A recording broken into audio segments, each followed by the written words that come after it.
Hi there, this is Daniel, and this is the story of Daniel, Episode 6, The Conclusion of Daniel the Freshman, Part 1. When last we met, Daniel was leaving the audition for Sweet Charity. It was late at night, most likely 10:30 to 11 p.m. I was a freshman, so I didn't drive quite yet. I don't really know anyone from the drama department or last year's cast.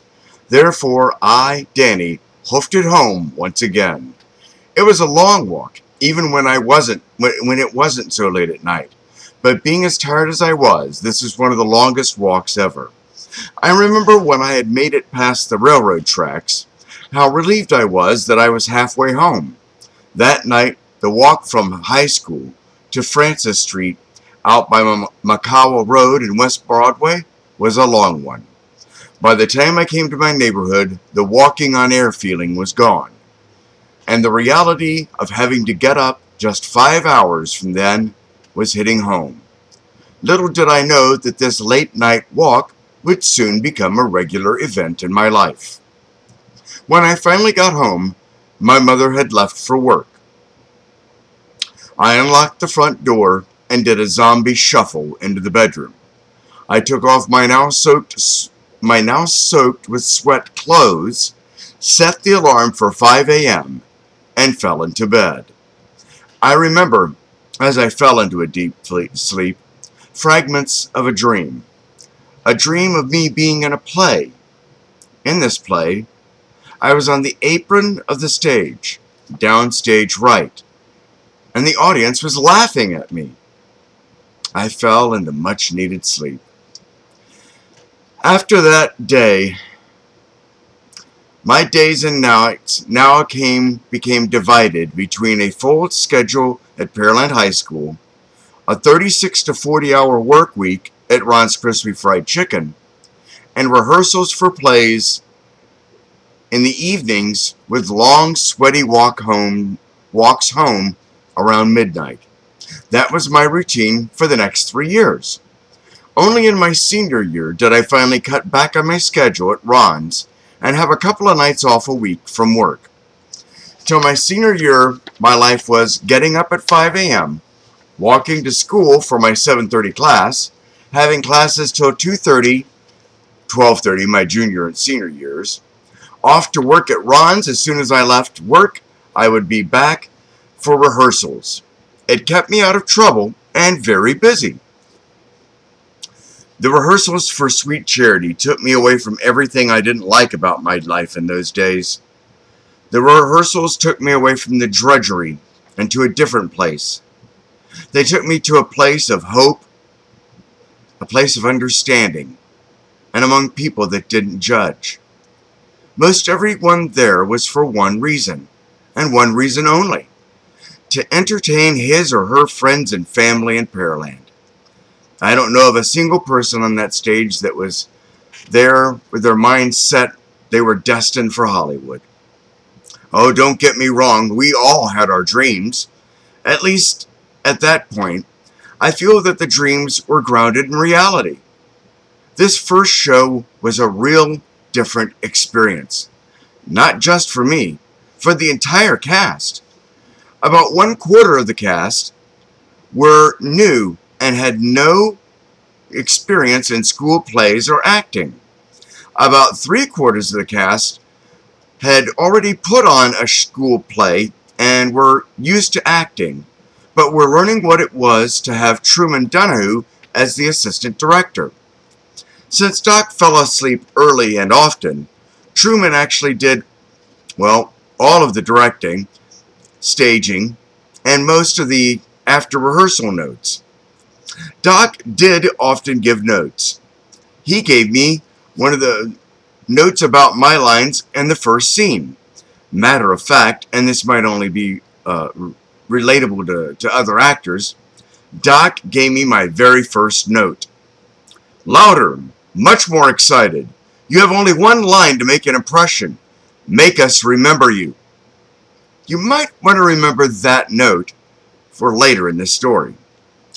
So, an evening on the set of Sweet Charity started with Truman's vocal exercises, followed by movement exercises, and concluded with diction exercises.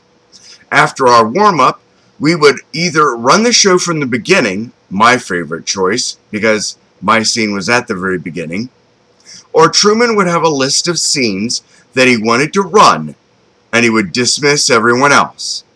However, even when most of the cast was dismissed, I never went home.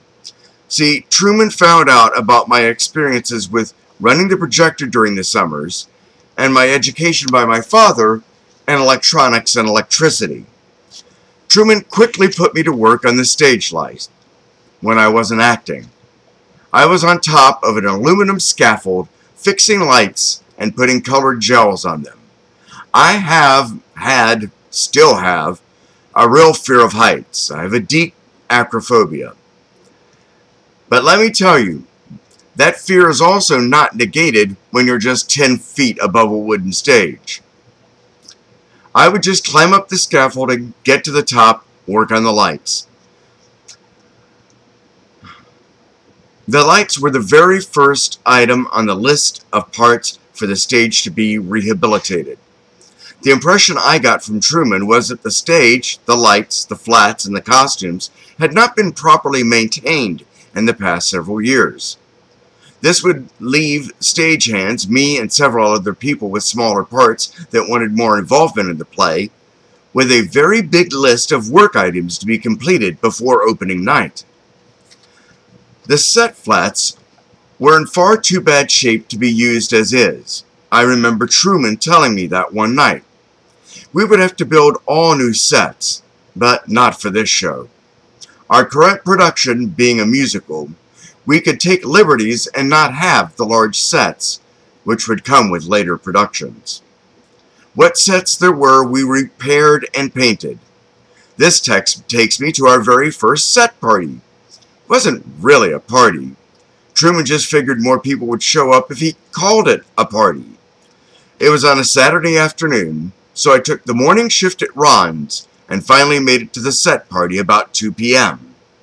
I don't remember if anyone else has a memory of Truman like this one, but I remember that day and many set parties that followed, that he had a knack for organizing people and getting everyone working.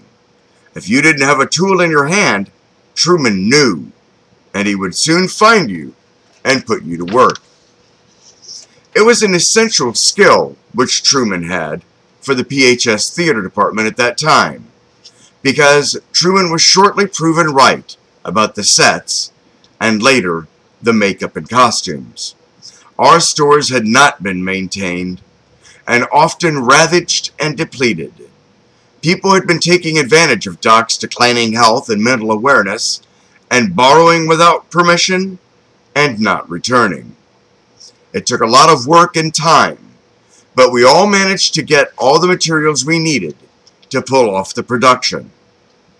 I eventually ended up with a walk-on role in the first act, scene 1, a non-speaking role of a guy picking up a girl right before the dance scene in the brothel, 2 or 3 chorus parts, and I was in a couple of group scenes as well. In between, I would help pulling curtains and running props. I managed to find a way to keep myself very busy when I was not on stage. That was one thing I've never been able to do. When not performing, just hang around and do nothing. I just can't do it. For me, it has to do with rhythm. A play, like a piece of music, or singing, or instruments, has a rhythm, a beat. For me, plays have a rhythm too. If I was not doing something backstage or performing on stage, I feel I would lose the rhythm of the play. Luckily, I was good at keeping busy off stage, and after Sweet Charity and Bye Bye Birdie, I would never have to worry about not being on stage again. I remember the rhythm of Sweet Charity. It was a very fast and steady bump, bump, bump, bump, bump, bump, one right on the heels of the one before. Once the first lines were delivered, one of them being mine, I stayed right with that rhythm till the closing curtain. I had never felt anything like this before in my life. This driving, yet unheard rhythm. Well, you heard it. You heard the rhythm when the pit orchestra played. Oh, please, let me sidetrack for just a moment. High School Musicals, well, not the movie, but the musicals themselves, are a very good idea. I don't know many people from the band, being in choir and theater. Well, choral people stick together. And it seems the same is true for band members. They stick together. Well, this is not an entirely bad thing, nor is it unexpected. However, when we performed Sweet Charity, we used a pit orchestra made up of members from the band. The orchestra was right there with us towards the end, every rehearsal. We would miscue, drop lines, or mess up, and the band would have to start over with us. Band members would miss cues, drop notes, or mess up, and we would have to start over with them. They heard Truman give us notes and corrections, and we heard them get notes and corrections. Very shortly, the members of the pit orchestra and the members of the theater department gained a respect for each other.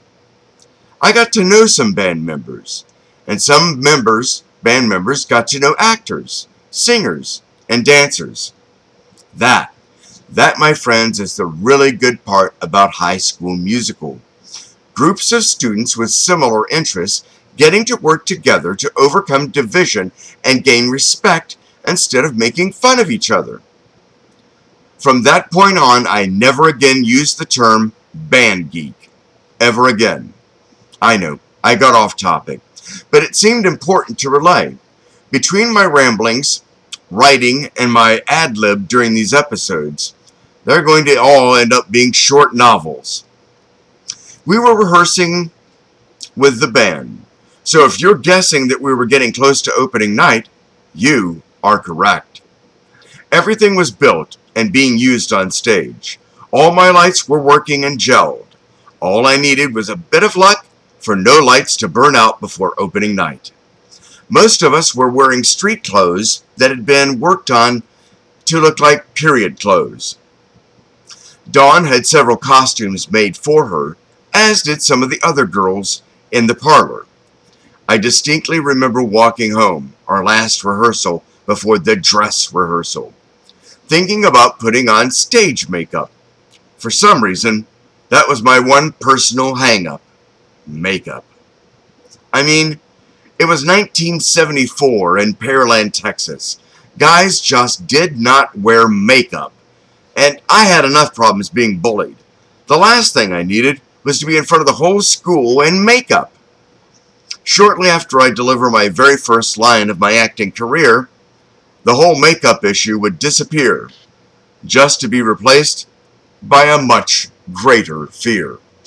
And that's the end of the first part of the conclusion of episode 6. Be sure to come back, keep coming back and checking. I'll have a video of the conclusion of episode 6 soon. Thank you for coming, thank you for supporting, thank you for being here, and may God bless.